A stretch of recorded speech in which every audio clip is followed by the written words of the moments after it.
हरे कृष्णा हरे कृष्णा कृष्ण कृष्ण हरे हरे। तो भगवान गीताते बोलছেন যে অর্জুন আমার দুটি শক্তি কাজ করে, একটা বহিরাঙ্গ শক্তি, একটা অন্তরাঙ্গ শক্তি। এই বহিরাঙ্গ শক্তির যে মায়া সে খুব কঠিন, এই মায়াকে অতিক্রম করা খুবই দুষ্কর। যারা জড়জাগতিক কামনা বাসা নিয়ে চলে তারা এই মায়া থেকে বেরোবার উপায় নাই। হরে কৃষ্ণ। তো ভগবান এখানে গীতাতে শ্লোকটা বলছেন যে দৈব হি গুণাময়ী, দৈব হি এষা গুণাময়ী মম মায়া দুরাত্ময়া মাম এবশ্যে প্রপদ্যন্তে মায়া এ তাম অবন্তিতে। অবন্তি মানে উত্তীর্ণ হওয়া, খুব কঠিন। দুরাত্ময়া মানে দুরভি মানে খুবই কঠিন, দুরাত্ময়া মানে কঠিন। তা ভগবান এখানে বলছেন যে অতএব গুণময়ী, গুণময়ী মানে এখানে ত্রিগুণ, শতগুণ, রজগুণ, তমগুণ। অতএব গুণময়ী আমার সে মায়া বহিরঙ্গ শক্তি সেই অতীব দূরত্বয়া। বহিরঙ্গ শক্তি মানে বহিরঙ্গ শক্তি ভগবানের বহিরাঙ্গ শক্তি হচ্ছে যারা যে মানুষ ভগবান নিজের ইচ্ছা মতো জীবনযাপন করে, খাচ্ছে দাচ্ছে, ঘুরে বেড়াচ্ছে, সিগারেট খাচ্ছে, মদের দোকান থেকে মদ কিনছে, সুরাপানের আসরে বসছে, তারা হচ্ছে ভগবানের বহিরাঙ্গ শক্তির প্রভাবে পরিচালিত হচ্ছে। তো বলছে এই বহিরাঙ্গ শক্তি এতই দূরত্বয়া, সে মায়া হাত হতে যদি মুক্তি চায় তার চরণে, আমার চরণে সেই প্রবৃত্তি করায়। অতএব হে অর্জুন, আমার এই দৈবিক মায়া অতিক্রম করা খুবই কঠিন, খুবই কঠিন।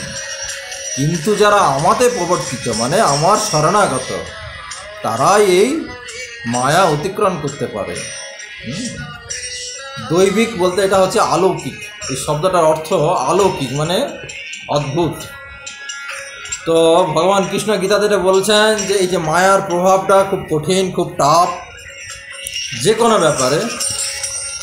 এখানে বলছেন যে হে অর্জুন, এই বদ্ধ জীব সাত্ত্বিক গুণ, রাজসিক গুণ এবং তামসিক গুণের প্রভাবে আমার থেকেই উৎপন্ন হয়, কিন্তু আমি এই সব ভাবের অধীনে নয়। মানে ভগবান বলছেন আমি এই সদ্গুণ, রজগুণ, তমগুণ এই গুণের ভাবে আমি তার অধীনে নয়, সেগুলি আমার অধীনে। এইগুলি হচ্ছে এই তিনটা গুণ হচ্ছে ভগবান বলছে আমার অধীনে। সমগ্র জড়জগতে তিনটি গুণের দ্বারা মোহিত, তাই তারা গুণাতীত, অব্যয়, আমাকে জানতে পারে না। আমার এই গুণময়ী দৈবিক মায়া অতিক্রম করা অত্যন্ত কঠিন। এই মায়ার ফাঁদে যারা পড়েছে তারা বুঝতে পারে জিনিসটা কী জিনিস। দৈবিক মানে অলৌকিক, অলৌকিক। কিন্তু যারা আমার শরণাগত হন তারা এই মায়া শক্তির কবল থেকে মুক্ত হতে পারে। তো জড়াশক প্রকৃতি তিনটি গুণ রয়েছে, শতগুণ, রজগুণ, তমগুণ। না জড়জগতের সমস্ত ক্রিয়া এবং তিনটি গুণের দ্বারা সাধিত হয়, প্রতিটা কাজ তিনটি গুণের দ্বারাই সাধিত হয়। সদ্গুণ, রজগুণ, তমগুণ। যারা ভগবানের নাম প্রচার করছে তারাও একটা গুণের মধ্যে পড়ে গেছে, কিন্তু যারা শুদ্ধ ভক্ত তারা এই তিনটি গুণের মধ্যে পড়ে না। এই গুণগুলি ভগবান শ্রীকৃষ্ণ থেকে উৎপন্ন হয়েছে, কিন্তু তিনি স্বয়ং নির্গুণ, তিনি কখনো এইসব গুণের দ্বারা প্রভাবিত হয় না। সমস্ত বদ্ধ জীব এই ত্রিগুণাতীত জড় মায়ার দ্বারা বিমোহিত হয়ে আছে, তাই তারা জড়া প্রকৃতির অতীত, অব্যয় এবং ভগবান শ্রীকৃষ্ণকে জানতে পারে না। অতএব ভগবানকে যারা জানতে পারে না তারা হচ্ছে বহিরাঙ্গ শক্তির প্রভাবে যারা প্রভাবিত, মানে শত, রজ, তম, এর ঊর্ধ্বে উঠতে হবে ভগবানকে পাওয়ার জন্য। তা জড়জগতে বিচিত্র ধরনের দৈহিক এবং মানসিক গুণাবলী সম্পন্ন জীব রয়েছে। জড়া প্রকৃতি তিনটি গুণ বিভিন্ন মাত্রার প্রভাবে ফলে বদ্ধজীব এইসব পারস্পরিক ভিন্নতার সৃষ্টি হয়। তিনটি গুণের প্রভাব অনুসারে মানব সমাজ চারটি বর্ণে বিভক্ত হয়।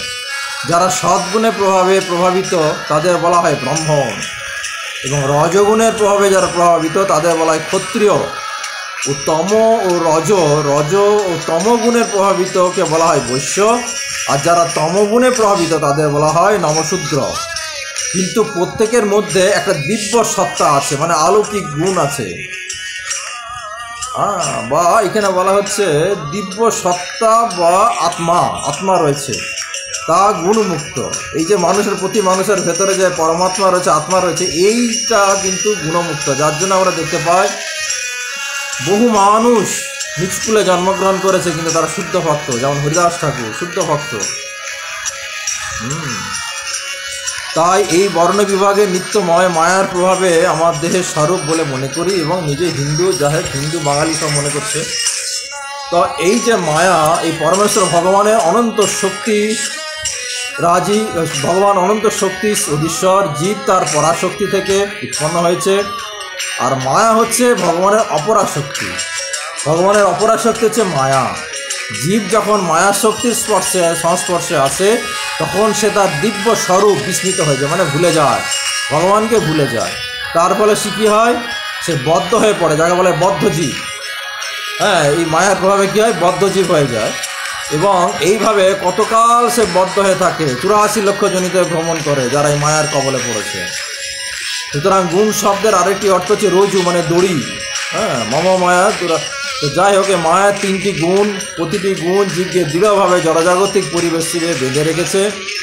জীব তার আপন চেষ্টা এই মায়ার বন্ধন থেকে মুক্তি হতে পারে না, আপন চেষ্টা মুক্তি হতে পারে না। অন্যান্য দেব দেবীকে, এমনকি ব্রহ্মা শিবকে শরণাগত হলেও মায়া মুক্ত হওয়া যায় না। এই 14 ভুবন ভগবান যে সৃষ্টি করে, 14 ভুবন, এই 14 ভুবন মায়ার মধ্যে আবদ্ধ। এবং এরা এই 14 ভুবন প্রতিটা জীব, ইভেন